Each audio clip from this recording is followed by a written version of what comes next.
Havia muito enorme para esse ministério, com seus conselhos, com a sua sabedoria, com a sua forma simples de dizer, né? Eu ainda ouvi ontem de uma ovelha que eu era o mestre Olade e o pastor George era o band-aid, né? Os esparadrapo é aquele que arde mais, o band-aid é aquele, né? Então é como se eu fosse aí uma pimenta, o pastor Jorge fosse aqui uma manga, um negócio mais suave, mas um leitezinho, né? Ou fosse um café, aquele café que é grite, amargo, sem açúcar, obrigado, né? Pela parte que me toca. E o pastor Jorge, um leitezinho, né? Como se eu fosse uma trovoada, uma tempestade, pastor Jorge, uma brisazinha, né? Que é necessário. Como eu fosse uma tempestade de sacode transatlântico, pastor Jorge, um ventozinho de remanso, aleluia. Como se eu fosse um urso, aleluia. Um urso de 3 metros de altura, o pastor Jorge, né? Um cabritinho, um cordeirinho, né?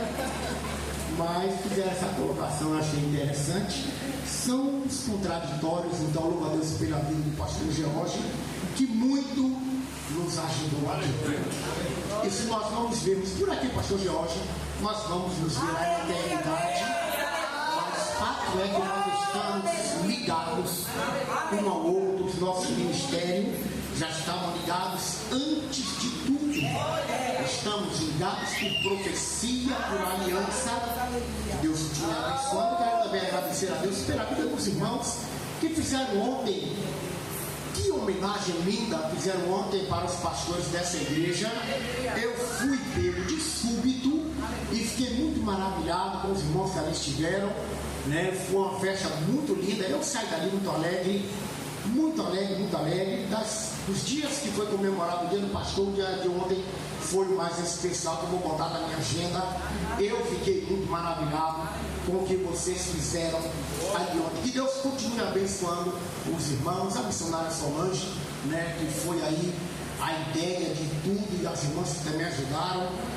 Tive ali as matriarcas das famílias Lopes, da família Marques, a minha mãe, Dona Marinalva, que ali está, que era uma moça bonita, que ali está, minha querida mamãe, e minha querida sogra, Damiana.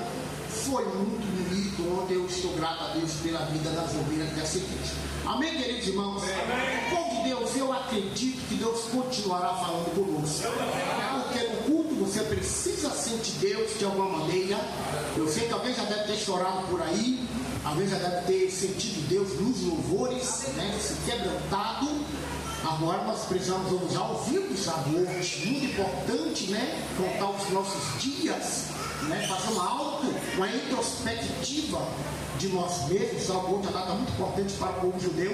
E eu sou grato a Deus por você ter vindo aqui hoje, meu irmão, e ter nos lembrado disso, né? Contando os nossos dias, porque continua o derramamento do Espírito, aleluia. Porque vivemos os últimos dias, de fato, da igreja sobre a face. Dá até precisamos ser cheios do Espírito Santo. Povo de Deus, abra comigo a sua Bíblia, sentado onde você se. Eu também, o Manuel está ali também. Manuel parece até uma segurança, né? Pagar, dar um troco a Manuel, botar um terno preto. Quando eu for, Manuel vai comigo, meu segurança não é o tamanho de Manuel, o tamanho de irmão Mano. Está aqui também, uma honra muito grande ter irmão Mano conosco. Tem um senhor que está nos visitando, para nós uma honra muito grande, meu irmão.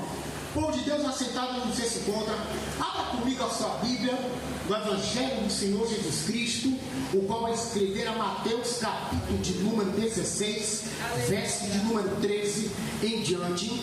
Mateus capítulo de número 16, verso de número 13 em diante.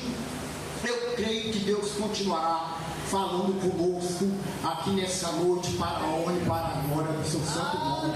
É uma palavra conhecida, vocês já devem ter ouvido várias vezes, até desse pastor, mas eu sei que Deus tem uma palavra para você nessa noite. Aleluia. Deus tem uma revelação dentro do contexto para você nessa noite, sem cometer heresia e sem afingir a hermenêutica, mas Deus tem uma palavra para você hoje. Mateus 16, verso 13. Os que acharam dito: Tu és Jesus. E chegando Jesus às partes de Cesareia de Filipe, interrogou os seus discípulos, dizendo: quem dizem os homens ser o filho do homem? E eles disseram: uns João Batista, outros Elias, e outros Jeremias, ou um dos profetas. E disse-lhes ele: e vós, quem dizes que eu sou? E Simão Pedro respondeu e disse: tu és o Cristo, o Filho do Deus vivo. E Simão Pedro respondendo disse: tu és o Cristo, o Filho do Deus vivo. E Jesus respondeu-lhe: bem-aventurado és tu, Simão Barjonas, porque não foi carne nem sangue que te revelou, mas o meu Pai que estás nos céus. Pois também eu te digo que tu és Pedro, e sobre esta pedra edificarei a minha igreja, e as portas do inferno não prevalecerão contra ela. Pois também eu te digo que tu és Pedro, e sobre esta pedra edificarei a minha igreja, e as portas do inferno não prevalecerão contra ela. Eu conto até 3 e você lê o verso 18 para ficar incutido na sua mente. Eu conto até 3 e você lê o verso 18 em uma só voz para ficar incutido na sua mente. 1, 2, 3. Pois também eu te digo que tu és Pedro, e sobre esta pedra edificarei a minha igreja, e as portas do inferno não prevalecerão contra ela. Senhor nosso Deus, nosso amado e nosso eterno Pai, queremos mais uma vez neste dia, Deus amado, apresentar as nossas vidas diante do Senhor, e eu de forma muito especial, Pai amado, Pai querido, te pedindo perdão pelas minhas falhas, pelos meus pecados, se porventura, ó Deus, ainda que tenham sido de forma involuntária, meu Deus amado, eu quero nesta noite te pedir perdão em nome do seu amado Filho Jesus Cristo, ó Deus, para que se porventura a sua misericórdia, Deus, nos alcance mais uma vez nessa noite, e que o teu Espírito, ó Deus, continue a falar conosco nessa casa, e que os ouvidos dos teus filhos deste lugar, ó Deus, sejam recipiente, ó Deus amado, apropriado para ouvir a tua santa e infalível palavra, a ponto que possa germinar no seu ser o querer efetuado do Senhor em vossas vidas.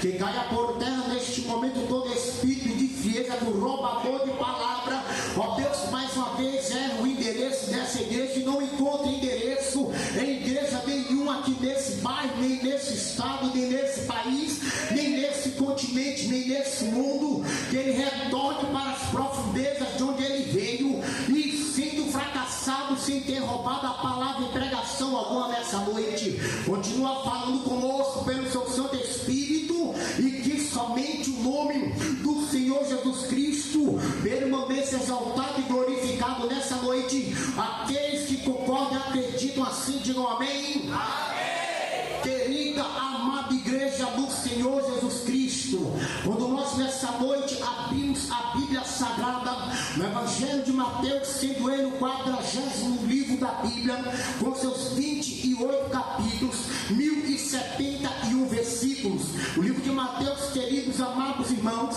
é escrito aproximadamente 60 anos depois de Cristo, e você sabe muito bem que nenhum livro da Bíblia foi escrito ao léu ou foi escrito ao bel prazer. O Evangelho, aleluia, de Marcos é escrito para os irmãos que estão na cidade de Roma, porque havia o interesse que eles permanecessem na fé e não fossem, aleluia, sucumbido por tudo que vinha da Grécia, por tudo que vinha do Império Romano. O Evangelho de Lucas, amada igreja do Senhor, é escrito ao certo Teófilo e também aos irmãos gentios daquela dispensação, para que eles ficassem, aleluia, firme em tudo quanto Jesus havia feito.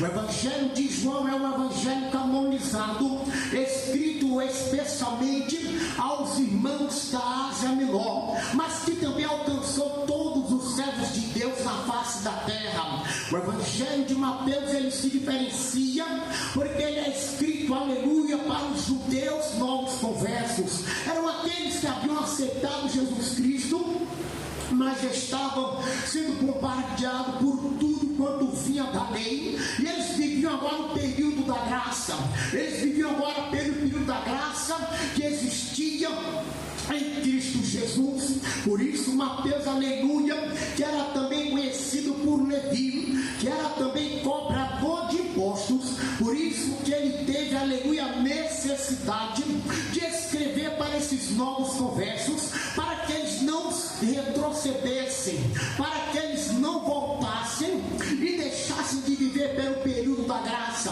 Por isso que Mateus vai escrever de forma tão hábil este evangelho que chegou também aos nossos ouvidos, quando nós nessa noite fazemos menção deste texto tão conhecido dentre os irmãos e de todos aqueles que permeiam a face da terra. Quando aqui nunca ouviu falar acerca de que as portas do inferno não prevaleceriam contra a igreja do Senhor?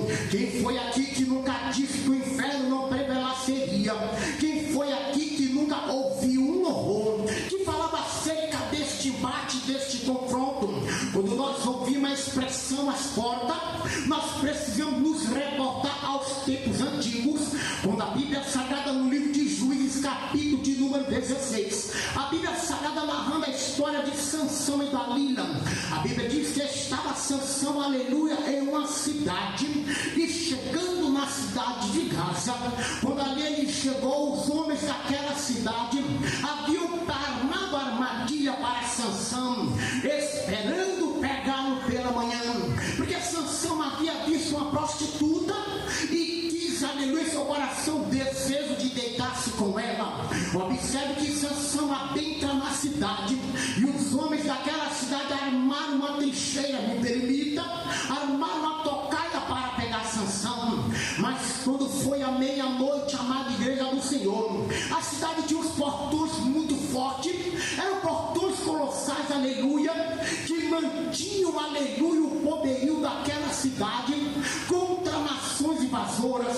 Era um portão muito grande, mas a Bíblia nos mostra em Juízes 16 que Sansão pegou os portões da cidade, voltou sobre os seus ombros e saiu por mais de 20 quilômetros, deixando no cume do Monte Hermon. Observe que Sansão havia tirado os portões com todos os seus ferrolhos, os seus trancos, e havia levado sobre as suas costas.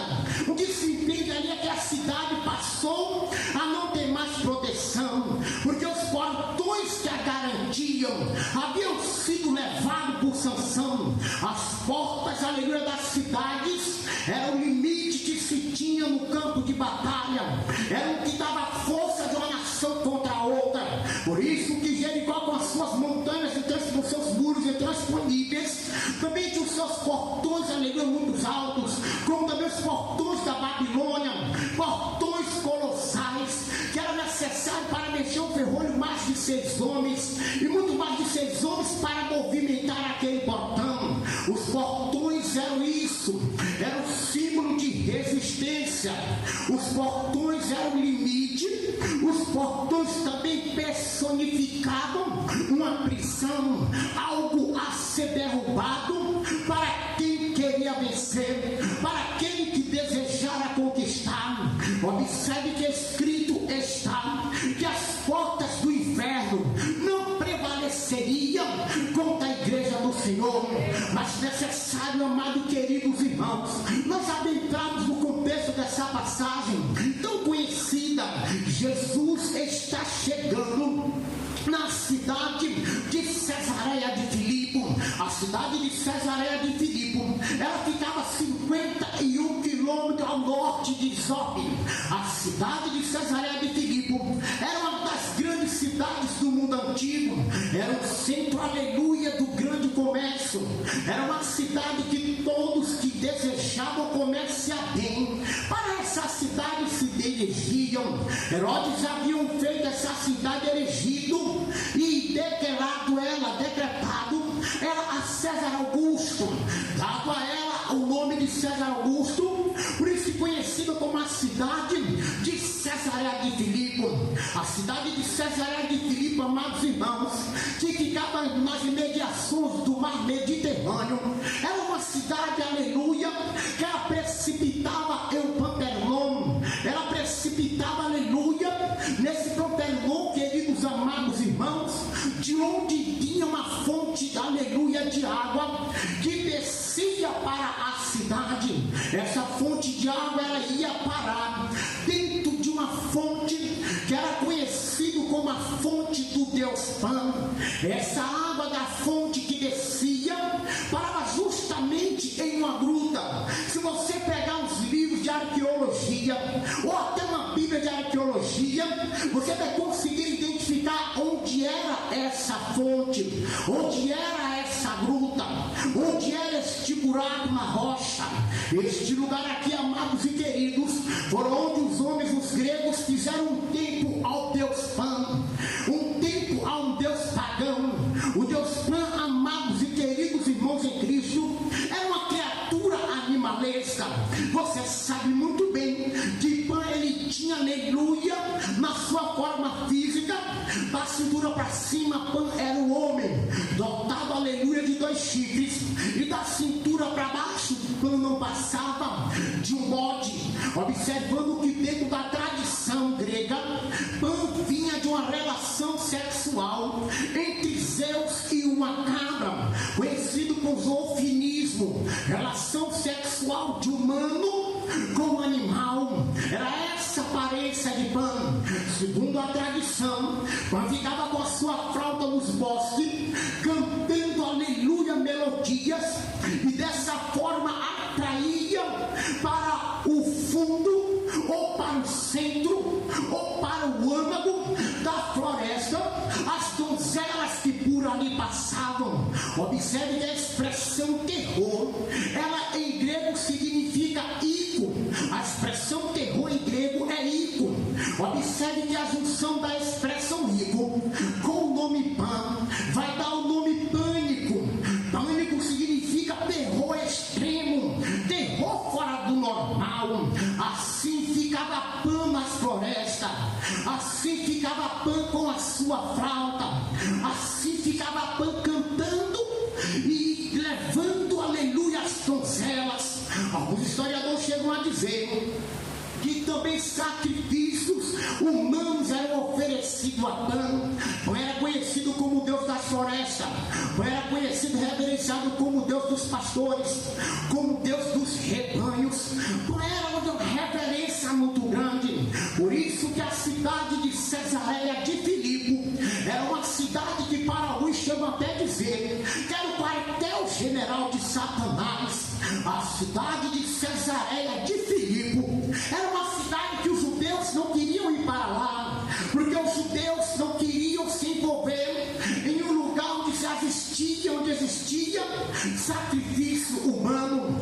Os judeus não queriam botar os pés em um lugar onde a tradição de um Deus pagão era muito mais forte do que qualquer coisa, a ponto de intervir em todo o comércio daquela terra. Era Pan que mandava em Cesareia, era Pan, aleluia, que colocava medo, era Pan que colocava pânico nas donzelas. Um estudioso chegou a usar a expressão que sobre o nome de Pan, algumas moças eram até estupradas, perdiam a sua virgindade, deixavam a sua ternura. Me permita, aleluia, delirar nas escrituras. Me parece até como os dias odiernos, que as moças não têm mais os predicados antigos. Observe que coisa rara é uma moça casar virgem. Observe que coisa rara é as famílias manter uma filha virgem. Observe que coisa rara é um homem pegar uma moça que nunca havia sido tocado por homem algum, por qualquer homem, porque hoje parece o espírito oriundo de Cesareia de Filipe. Estou delirando nas escrituras. Parece que ele está pairando há muitos anos, a ponto de no nosso meio as moças namorarem nos quartos com seus namorados crentes, até com a aprovação dos pais, porque é melhor namorar aqui do que namorar na rua escondido. Já estão, aleluia, sendo dessa forma até isso em nosso meio. É como se fosse a virgindade deixada ao bel prazer.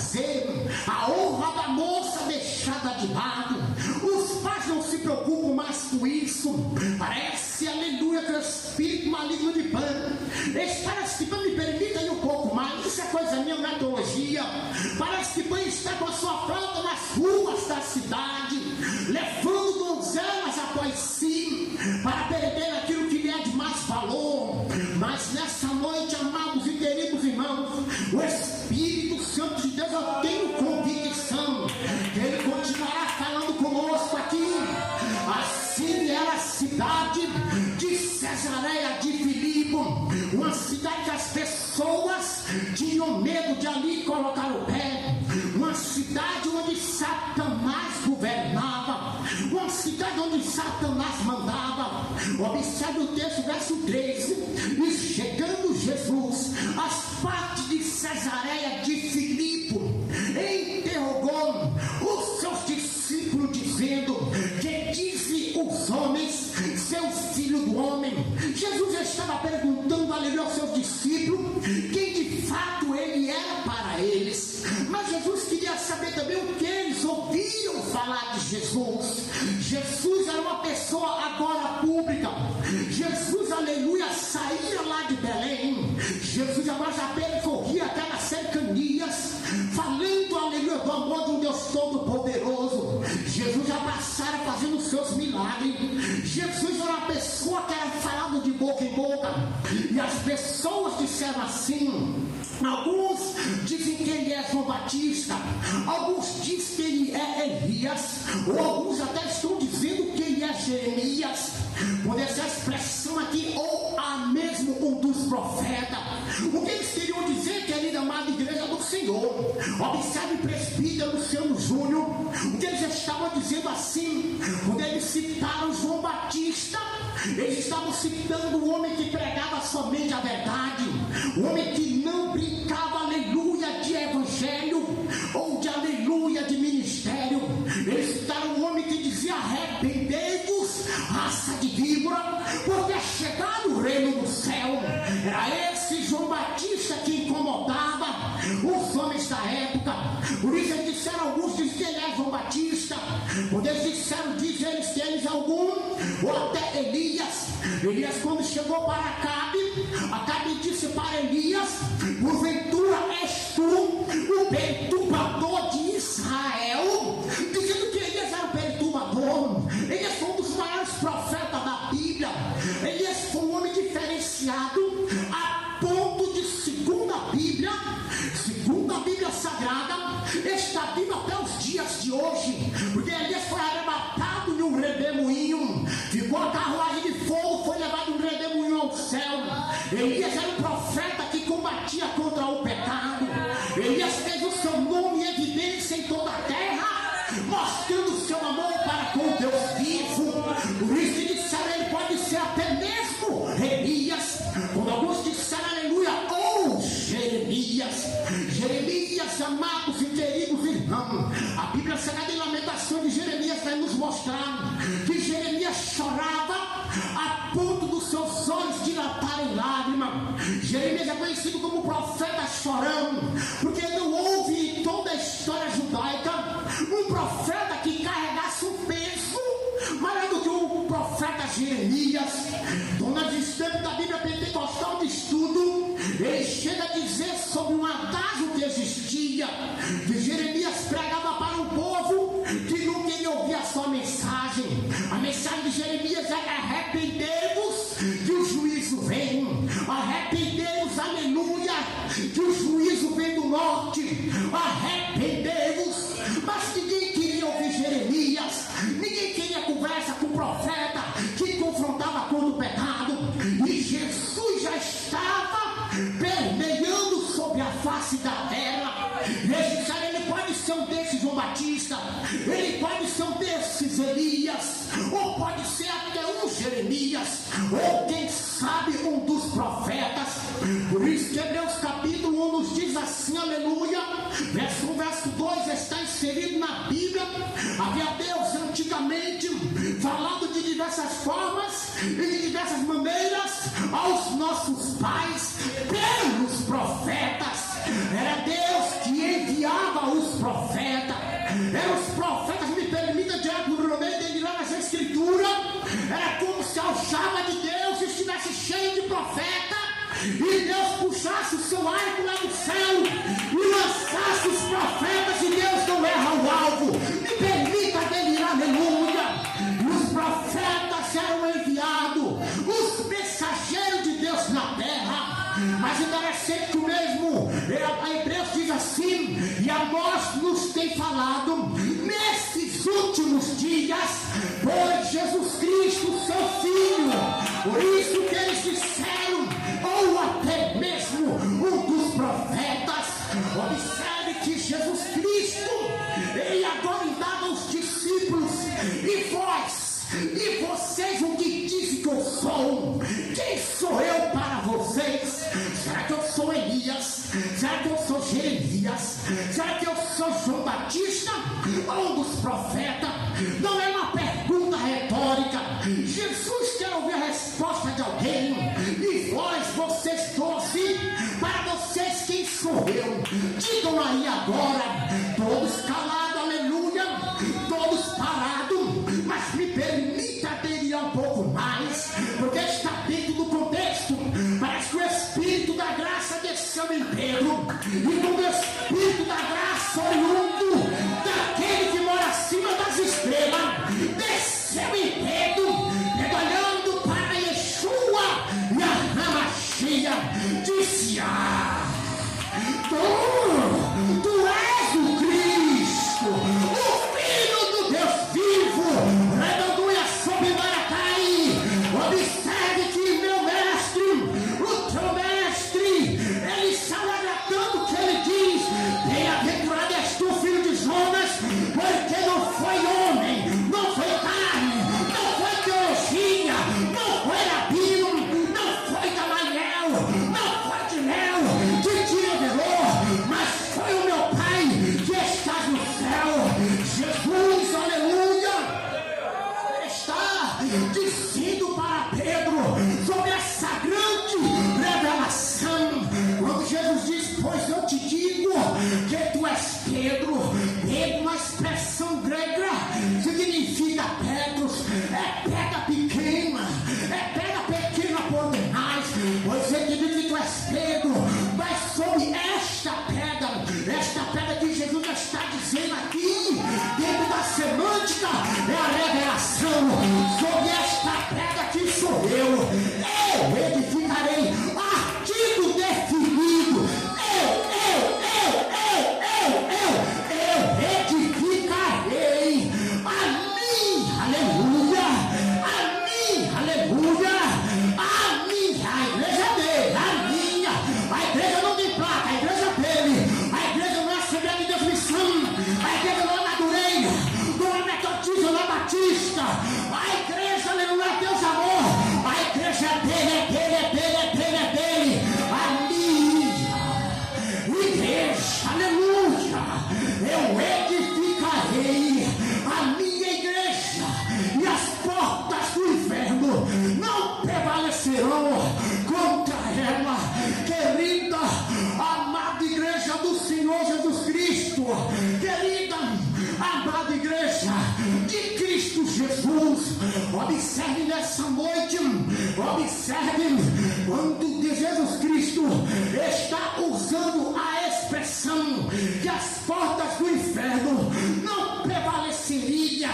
Alguns, aleluia, tem aquela visão do Senhor dos Anéis, alguns têm aquela visão do gladiador, alguns têm aquela visão dos grandes filmes de ficção de Hollywood, onde um exército vai contra o outro. Alguns logo criam na sua mente fictícia que Hollywood causou em muitas pessoas que foram, aleluia, que foram viciadas em assistir filme. Alguns logo veem a igreja descendo, correndo em direção do inferno. Oh, que imagem linda! Nós pensamos a igreja batendo nas portas do inferno, e as portas do inferno não prevalecendo. Isso é uma conjectura nossa, isso somos nós que criamos, porque a nossa mente está bombardeada dessas coisas. Mas as portas do inferno aqui, segundo o que eu conheço de Bíblia, ainda que o meu conhecimento seja muito exíguo, seja pequeno por demais, Mas observe aqui, amados e queridos, as portas do inferno aqui, ela representa algumas coisas. Eu quero listar duas nessa noite. A primeira coisa que as portas do inferno representam é o pecado, porque o pecado, igreja do Senhor, ele é nada mais além do que o caminho, do que a condução que nos leva para a morte. Observe o que a Bíblia Sagrada, ela nos fala, aleluia, Hebreus 9:27, o homem está ordenado, morreu uma só vez, depois disso segue-se o juízo. Essa expressão de Deus está trazendo a minha e a sua memória, que quando nós morremos, não parou por aí, vai começar algo chamado de juízo. É como se alguém viesse para julgar, mas isso é depois de morto. O que nós entendemos, se há julgamento, aleluia, depois da morte, é porque alguns perecerão, é porque alguns ficarão para trás. Romanos capítulo 3, verso 23, a Bíblia Sagrada, o livro da capa preta, está inserido assim: pois todos pecaram e destituídos estão da glória de Deus. Essa passagem aqui que Paulo escreve na catedrática carta aos Romanos é que todos nós pecamos, é que todos nós falhamos, é que todos nós, aleluia, estamos destituídos da glória. Todos nós estamos, aleluia, destituídos da glória do Kadosh, do Todo-Poderoso, daquele que mora acima das estrelas, daquele que mora lá na fonte do Rio Azul. Todos nós estamos distantes daquele que está sentado no alto e sublime trono.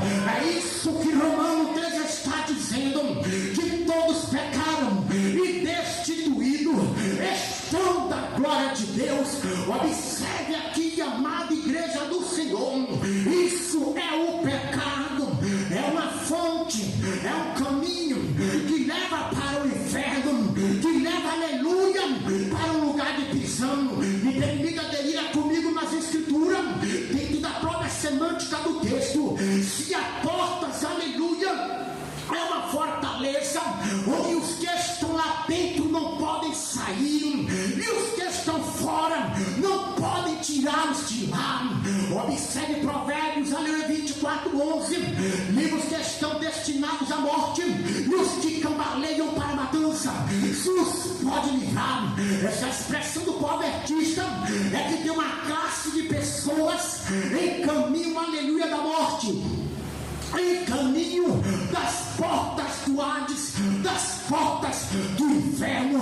Quando Jesus Cristo disse que as portas do inferno não prevaleceria contra a sua igreja, observe o que Paulo ainda diz aos Romanos, Romanos capítulo 6, verso 23, está inserido assim: o salário do pecado é a morte. Observe as duas fontes que nos leva para o inferno, que leva o indivíduo para o inferno. Observe que o salário do pecado, o que é o salário do pecado? É o que você ganhou por ter o feito, é o que você ganhou por ter o praticado, porque a Bíblia diz que o pecado consumado, ele gera a morte. Observe que o salário do pecado é a morte.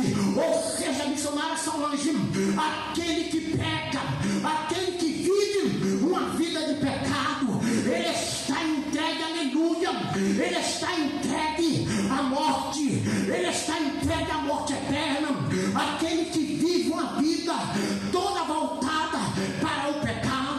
Observe o que eu vos disse, que Jesus Cristo disse que as portas do inferno não prevaleceria contra a sua igreja. É o pecado, amados e queridos, é o pecado, aleluia, que leva o homem para o inferno, que leva o homem para esses portões. Paulo chega a dizer em Romanos 7:24, Paulo diz assim: miserável homem que sou, quem me livrará do corpo dessa morte? O que Paulo está dizendo, aleluia, que ele é limitado nesse corpo, corpo que ele tem é um corpo de morte, é um corpo de pecado.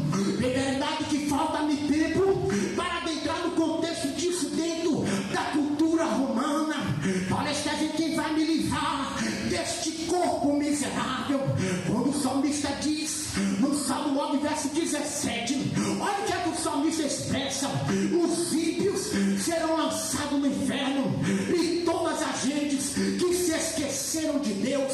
O que é ímpio, aleluia, pastor George? É aquele que vive em pecado, é aquele que comete impiedade, é aquele que não há mais diferença, ele não tem mais, aleluia, preocupação alguma, ele vive no pecado, na sua impiedade. E o salmista diz que esses serão lançados pela sua impiedade, pelo seu pecado, dentro do inferno. E não somente eles, mas todas as gentes, está abrangendo, mas todas as gentes que se esqueceram de Deus. Observe o perigo que nós estamos vivendo, o perigo que nós estamos vivendo, igreja, quando nós esquecemos do nosso Deus por qualquer coisa. Tem gente que esquece de Deus por causa do trabalho, tem gente que esquece de Deus por causa do filho, tem gente que esquece de Deus por causa do marido, tem gente que esquece de Deus por causa de time de futebol, tem gente esquecendo de Deus por causa do São João, de ralar o bucho, de pular uma fogueira, de aleluia, bendito seja o nome do Senhor. Tem pessoas botando Deus em segundo plano e botando em evidência a sua impiedade. Olha o perigo que nós estamos passando em pleno século 21. Os ímpios serão lançados no inferno, e todas as gentes que se esqueceram de Deus, que se esqueceram do Deus vivo. Por isso Jesus Cristo disse que as portas do inferno não prevaleceria, não ia prevalecer contra a sua igreja, não ia prevalecer. Entenda mais uma vez nessa noite, para que alguém queira, aleluia, chancelar e pegar para si: essa igreja aí é a minha igreja, essa igreja é o meu CNPJ. O que os povos esquecem é que a igreja aqui não está falando do CNPJ, não está falando da Assembleia Coluna e Firmeza da Verdade, não está falando da Igreja Universal, não está falando de nenhuma igreja existente. A igreja aqui que ele está dizendo somos nós, é eu, é você. A igreja aqui que ele fala é isso. Quando nós estamos juntos, nós formamos este corpo. Este corpo é a igreja de Cristo. Sou eu, é você, sou eu. Por isso que ele diz, aleluia, que as portas do inferno não prevalecerá contra a igreja do Senhor. Mas olhe para cá, aleluia, estava a cidade de Cesareia de Filipe entregue a Satanás. Satanás mandando em Cesareia, Satanás deitando e rolando uma cultura. Mas vem comigo e termina comigo nas escrituras. Observe quem vai chegando com doce, observe quem vai chegando à frente. Eu me miro nesse negócio, eu chego a ver a face dele. A teologia me pede de falar isso. Eu não estou nada com teologia, eu tenho o coração com os joelhos no chão. Para que eu mandar o Deus se Deus não te revela nada, se Deus não te dá graça para pregar, se o Espírito Santo não te toma? Para que esse canudo na parede, esse quadro? Para que essa teologia? Aleluia! Isso aqui, eu sempre vejo ele à frente, chegando em Cesareia de Filipe. A Bíblia Sagrada em Marcos capítulo 5, a Bíblia diz que tinha um lugar chamado a cidade do Geraseno, ou mais conhecido como a cidade de Gadara. Eu vejo pelos olhos da fé e pelo que está escrito na palavra, um barquinho chegando mansamente na cidade de Gadara. Eu vejo um barquinho chegando, eu vejo alguém remando o barco e vejo um homem sentado, calmo como sempre. Lá na cidade de Gadara, o demônio já está sacudindo.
noite, entrando em sua casa, se primeiro não manifestar o valente.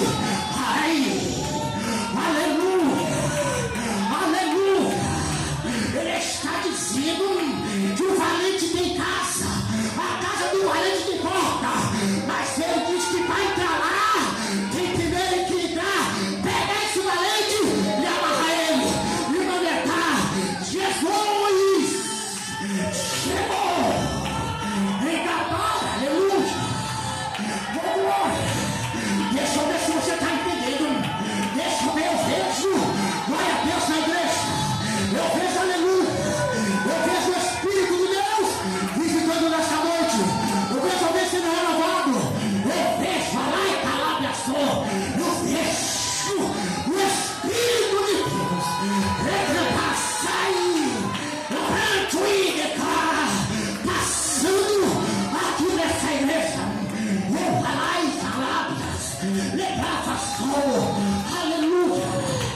Aleluia. Aleluia. Jesus chegou em Gabar. Aleluia. E chegando Jesus faz parte de Cesareia de Filipe. Me permita delirar. Me permita delirar. Quando Jesus Cristo botou o pé. Aleluia. Aleluia.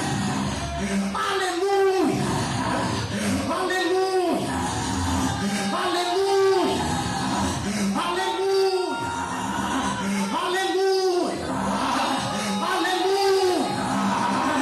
Aleluia. Aleluia. Quando Jesus, eu sinto a presença dele aqui nessa noite.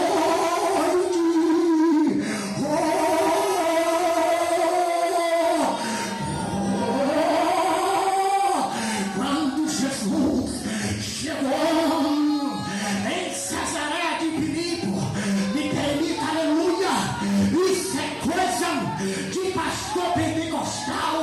Eu vejo o povo pegando a sua fralda velha, botando um saco de notícia nas costas e correndo de Cesareia. Jesus! Jesus chegou em Cesareia. Jesus, ele chegou em Cesareia de Filipe. Jesus chegou em Cesareia.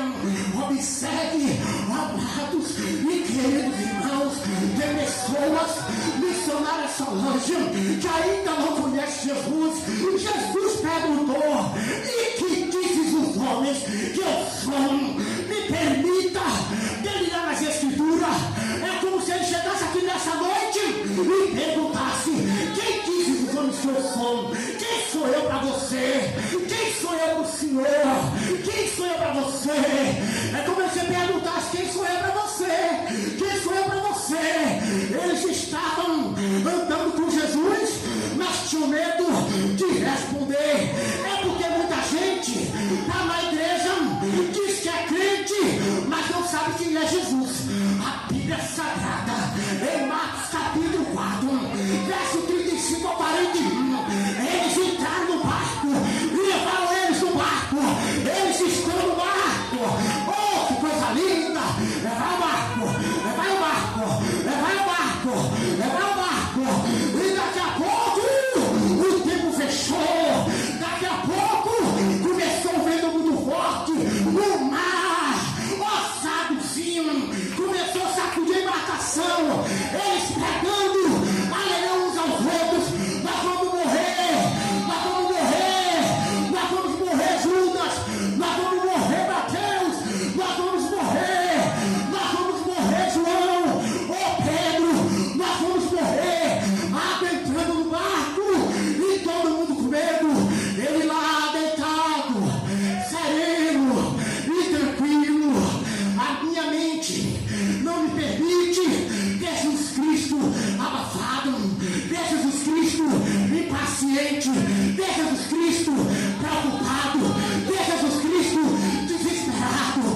crente não tem vaga para ver Jesus histérico, para ver Jesus afobado. O água está entrando, o vento está soprando. Jesus ficou em pé na proa do barco e disse: mar, aquieta-te, vento, cala-te. Na mesma hora houve uma bonança. No verso 41 eles disseram: mas quem é este? Mas quem é este? Mas quem é este? Que até o mar, olha o tamanho do mar, olha a extensão do mar, olha a profundidade do mar, olha como ele faz, olha como ele balança, olha como ele afunda, olha como ele cobre, olha o tamanho do mar. O mar está obedecendo ele. Olha o vento, sacudindo os coqueiros, levantando os barrados na terra, sacudindo os alicerces, parou para ouvir ele. Mas quem é este? Mas quem é este? Mas quem é este? Que até o vento e o mar me obedece. A Bíblia Sagrada, em Lucas capítulo 7, verso 49, está escrito assim: mas quem é esse que perdoa o pecado? O povo estava andando com Jesus, mas não conhecia ele, mas não conhecia Jesus. Observe Mateus capítulo 13, verso 25, quando Jesus começou a operar, falaram assim: mas não é esse o filho do carpinteiro? Mas não é esse o filho daquele que trabalha com consertar pau torto? Mas não é esse que trabalha com madeira ruim, com madeira de ló, que passa, aleluia, a plana e bota o que é torto no seu lugar e tira os ramos? Não é esse filho do carpinteiro? O povo não sabia quem era Jesus, mas Jesus Cristo, ele chegou em Cesareia de Filipe. Aleluia! Jesus chegou em Cesareia. Alguns pensam que a igreja está edificada em Pedro.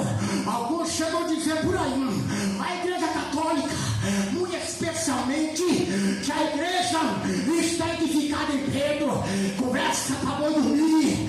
Se estivesse edificada em Pedro, nos versículos seguintes era derrubada, porque Pedro, quando foi usado por diabo, Jesus disse para Pedro: para trás de mim, Satanás, para trás de mim, aleluia, pega de tropeço. Pedro achou que ele era grande demais, porque tinha ouvido da boca de Jesus: bem-aventurado és tu, Simão Bajonas, que não foi nem carne que te gerou, mas o meu Pai que está no céu. Coisa ruim é elogio. Tem gente que recebe elogio e que já se acha o dono da cocada preta. Como você pega, como você louva, como você administra, de vestido bonito, de terno lindo, a pessoa se acha. É melhor ser humilde, porque Deus abate, aleluia, os que se exaltam, mas ele levanta, ele exalta os que são humilhados.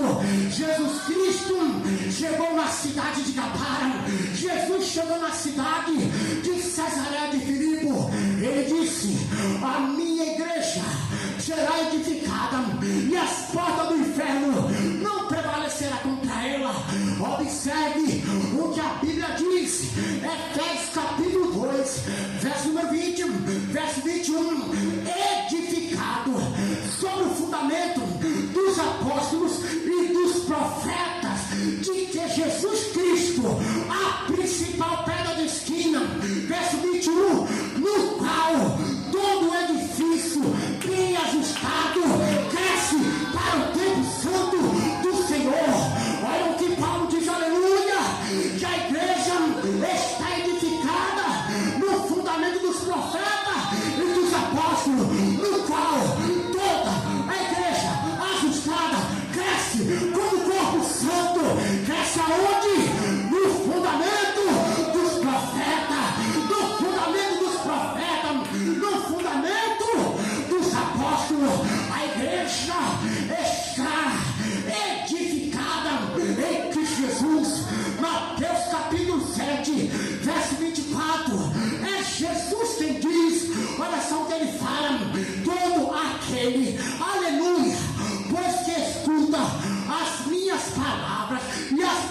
edifica, assemelhar o rei como homem prudente, que edificou a sua casa sobre a rocha. Vem a chuva, vem o terremoto, mas quem está edificado em Cristo não balança, não cai. Quem está edificado em Cristo não desvia, não vai atrás do seu jogo, não fica com sensualidade. Eu edificarei a minha igreja, e as portas do inferno não prevalecerá contra ela. Nós estamos edificados em Cristo Jesus. Mas olhe para cá, amados e queridos, eu já estou finalizando a mensagem. Olhe para cá, aleluia. Jesus foi quem disse que as portas do inferno não prevaleceriam contra a sua igreja.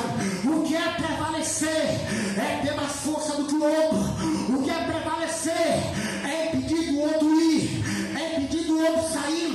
O que é prevalecer, ser um obstáculo no caminho de alguém. O que é prevalecer, ser mais forte, mais poderoso, ter mais eficácia do que outro. O que é prevalecer, subjugar, escravizar, mandar, dar ordem. Ele disse que as portas do inferno não iria prevalecer contra o pastor Luciano, contra o pastor Jorge, contra o presbítero Júnior, contra o diácono Ronei, contra você da direita, contra você da esquerda. As portas do inferno não prevaleceria. Olhe para cá, aleluia. Essa expressão porta, ela tem a ver, aleluia, dentro do contexto bíblico, as portas da morte. Observe o que Deus diz para Jó capítulo 38, verso 17, está escrito assim: ou descobririam-se as portas da morte, ou vistes as portas da sombra da morte. É quando Deus está botando Jó em seu lugar, mostrando para Jó quem era ele. Jó fez algumas indagações a Deus, e nessa passagem do capítulo 38, Deus vai fazer a Jó mais de 40 perguntas, das quais Jó não respondeu nenhuma. Jó 42, verso 2, Jó não aguentou, já cansado de tanta goleada, Jó disse assim para ele: eu bem sei que tu não podes, e que nenhum dos teus planos podem ser impedidos. A Bíblia Sagrada, em Gênesis capítulo 4, verso 7, olha o que é que Deus fala para Caim: se tu fizer de bem, não achará aceitação para ti, mas se fizeres mal, o pecado jaz à porta. Olha o que é que Deus fala para Caim: se tu porventura não fizer a coisa direito, não fizer a coisa certa, tudo vai bem. Mas se porventura Caim fizer a coisa errada, o pecado já estás à porta. Observe aqui, como eu lhe disse, que pecado e morte estão alicerçados ao outro, estão alicerçados com o inferno, estão alicerçados com a perdição. E Jesus Cristo disse que as portas do inferno não prevaleceriam contra a sua igreja. Mas há um porquê aqui, há algo que deve ser observado: as portas do inferno não prevaleceria contra a igreja, mas porventura, e contra quem não é igreja, e contra quem não aceitou Jesus, e contra quem não aceitou Jesus ainda. O que é que as portas do inferno eram? Aí as portas do inferno prevalecem. Observe o que Daniel diz, a Bíblia Sagrada, Daniel capítulo 12, verso número 2, está escrito assim: e muitos dos que dormem no pó da terra ressuscitarão, uns para a vida eterna, e outros para a vergonha e desprezo eterno. Olha o que é que Daniel está dizendo no capítulo 12, do verso 2: muitos que dormem no pó da terra ressuscitarão um dia, uns para a vida eterna e outros para a vergonha e desprezo eterno. O que é esse pastor Luciano? As portas do inferno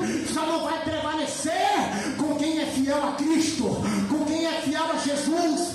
Observe, amados e queridos irmãos em Cristo, a Bíblia Sagrada, no livro do Apocalipse, o livro de Riazão, diz assim, Apocalipse capítulo 20, verso número 12: e vi os mortos, grandes e pequenos, que estavam diante do trono, e abriu seus livros, e abriu outro livro, e todos foram julgados pelas coisas que estavam escritas no livro. Observe que a Bíblia diz que muitos, aleluia, uma grande multidão levantarão do seu sono de morte e vão para o julgamento eterno, vão para ser julgados, os livros serão abertos. Observe que nesse capítulo aqui a igreja não está presente, nesse capítulo aqui a igreja não faz parte, nesse capítulo aqui somente aqueles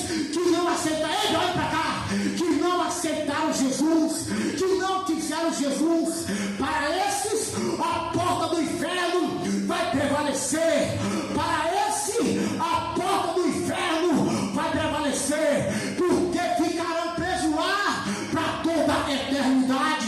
Mas olha o que Paulo diz, 2 Coríntios capítulo 1, verso 10, diz assim: ele nos livrou e seguirá nos livrando de tanto horrível perigo de morte. 1 Tessalonicenses capítulo 1, verso 10, está escrito assim na Bíblia: enquanto aguardamos do céu seu Filho, a quem ele ressuscitou dentre os mortos, que nos livrará da ira que certamente virá. É Jesus Cristo que nos faz prevalecer, é Jesus Cristo que nos dá acesso à vida eterna. Ele disse, aleluia, foi ele quem falou, foi ele quem disse que as portas do inferno não prevaleceriam contra a sua igreja, contra você, igreja eu, igreja você. As portas do inferno não irão prevalecer contra mim e contra você, meus queridos amados irmãos. As portas do inferno não podem prevalecer contra aquele que professa o santo nome de Jesus, aleluia. Atos capítulo 4, verso 12: em nenhum outro nome é dado aos homens pelo qual devemos ser salvos, senão no nome de Jesus Cristo. Atos capítulo 2, verso 21: todo aquele que invocar o nome do Senhor Jesus será salvo. Filipenses capítulo 4, verso 13: eu posso todas as coisas naquele que me fortalece. Filipenses capítulo 2, verso 9, 10, 11: porque Deus o exaltou sobremaneiramente e lhe deu um nome que está acima de todo nome, para que no nome de Jesus se dobre todos os joelhos dos que estão no céu, na terra e debaixo da terra, e que toda a língua confesse que Ele é Senhor, para a glória de Deus Pai. 1 Timóteo capítulo 2, verso 5: existe um só Deus e um só mediador entre Deus e os homens. Atos dos Apóstolos capítulo 17, verso 30, verso 31: Deus não leva em conta o tempo da ignorância, mas deseja que todos os homens se arrependam, porquanto tem determinado o dia que com justiça há de julgar o mundo. E isso deu certeza